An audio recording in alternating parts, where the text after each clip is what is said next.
اور انہوں نے میری اطلاعات کے مطابق جو مجھے ان سے اطلاعات ملی ہیں، انہوں نے فیصل آباد، شور کوٹ اور میاں والی اور باقی جو لاہور شہر کے بعد کے باہر کے جتنے تھانے ہیں ان سب میں عورتوں کو ملوث کرنے کا جو ہے وہ پروگرام رکھا ہوا ہے۔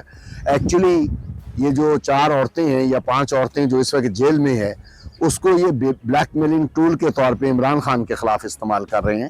عمران خان صاحب کو اس بات کا کافی پریشر ہے کہ ان کی پارٹی سے ریلیٹڈ جو وومنز ہیں ان کے ساتھ زیادتی ہو رہی ہے۔ وہ بار بار ان سے جب بھی بات چیت کرنے جاتے ہیں تو وہ یہ کہتے ہیں کہ جی پہلے جو میری لیڈی ورکرز ہیں ان کو رہا کریں۔ تو گورنمنٹ جو ہے یا جو بھی لوگ ہیں اس سارے عمل میں ان عورتوں کو انتقام کا نشانہ اس لیے بنا رہے ہیں تاکہ عمران خان کو بلیک میل کیا۔ تو آپ کیا سمجھتے ہیں کہ خواتین جیل کے اندر رہیں گی تو کیا وہ خان صاحب سے کمپرومائز کرنے بات کرنے کی کوشش کریں گے؟ ہم آپ کے خواتین کو ٹارچر کریں گے؟ جی یہی چل رہا ہے نا جی، وہ عمران خان صاحب بار بار یہی شرائط دیتے ہیں کہ جی پہلے میرے ورکرز کو اور خواتین کو رہا کرو پھر بات ہوگی۔ تو وہ یہ سمجھتے ہیں کہ اگر مطلب یہ گورنمنٹ کی اپنی انڈرسٹینڈنگ ہے، جو لوگ مجھے تو وہی نظر آتا ہے نا، وہ عمران خان کہتا ہے یہ جو شریف فیملی ہے پٹواریوں کی، نہ یہ پڑھی لکھی ہے نہ یہ سیکھنے کی کوشش کرتی ہے۔ صنم کو روکنے سے ان کا کچھ نہیں ہونے والا۔ صنم جو مشکلات اب تک 10 – 11 مہینے میں دیکھ چکی ہے، اس سے زیادہ آپ اس کو پریشرائز نہیں کر سکتے۔ سر دوسری طرف یہ بھی مشکل نہیں ہوگا لاہور میں جو ہے آپ جو ہے 1 سٹیپ پہ آپ پہنچ جاتے ہیں، آپ ان کو میاں والی لے کے جا رہے ہیں، میاں والی میں ATC کی عدالت کوئی نہیں ہے، وہاں سے ان کو سرگودا لے جایا جائے گا، 4 گھنٹے کا رستہ جو ہے میاں والی سے سرگودا جانے کا، 4 گھنٹے آنے کا، تو یہ ان کو مزید ذلیل کرنے کے لیے کہیں یہ میاں والی کا انتخاب تو نہیں کیا گیا؟ جی بالکل ایسے ہی اسی لیے کیا گیا ہے، شاید وہ یہ سمجھتے ہیں کہ اس طرح ان کو تنگ کریں گے تو وہ ان کی شرائط مان لیں گی۔ تو یہ تو جو پاکستان کی عدلیہ ہے اس کو سوچنا چاہیے کہ اور جو لوگ اس سارے عمل میں ملوث ہیں ان کو سوچنا چاہیے کہ وہ اپنے لیے اس طرح کر کے لوگوں کے دل میں کوئی اچھے جذبات تو پیدا نہیں کر رہے ہیں۔ جو نفرت ان کے خلاف پیدا ہو چکی ہے ہر آنے والے دن میں وہ بڑھتی جائے گی۔ آج ساری دنیا میں یہ بات پکی ہے کہ 8 فروری کو لوگوں نے ہر اس شخص کو اپنے ووٹ سے ناک آؤٹ کر دیا جنہوں نے نواز شریف کا یا اس کی پارٹی کا ساتھ دیا ہے۔ تو یہ جیسے جتنے یہ ظالمانہ اقدام کریں گے، لوگ ظلم کو پسند تو نہیں کرتے ہیں، اتنا ان کے لیے نقصان دہ ہوگا۔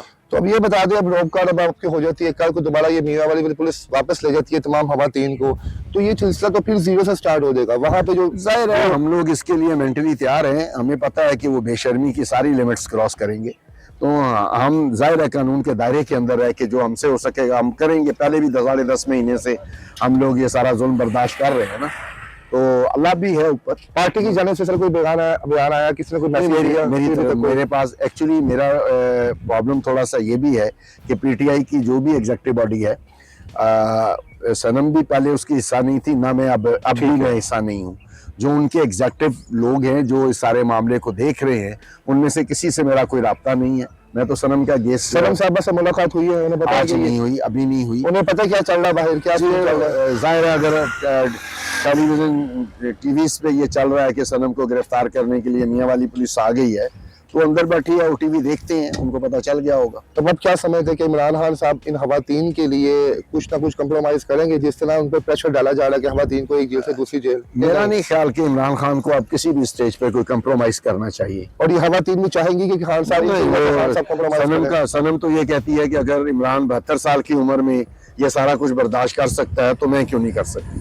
اس کا ہمیں کوئی ایشو نہیں ہے صنم کا۔ سب سے بڑا ایشو میرے لیے جو ہے وہ اگر ان خواتین میں سے کوئی ہے تو وہ ڈاکٹر یاسمین راشد صاحبہ ہیں، جو ایک ہارٹ سرائبل ہیں۔ ان کی لائف بہت مشکل ہے، ان کو رات کو آکسیجن دینا پڑتا ہے اور یہ کرنا پڑتا ہے۔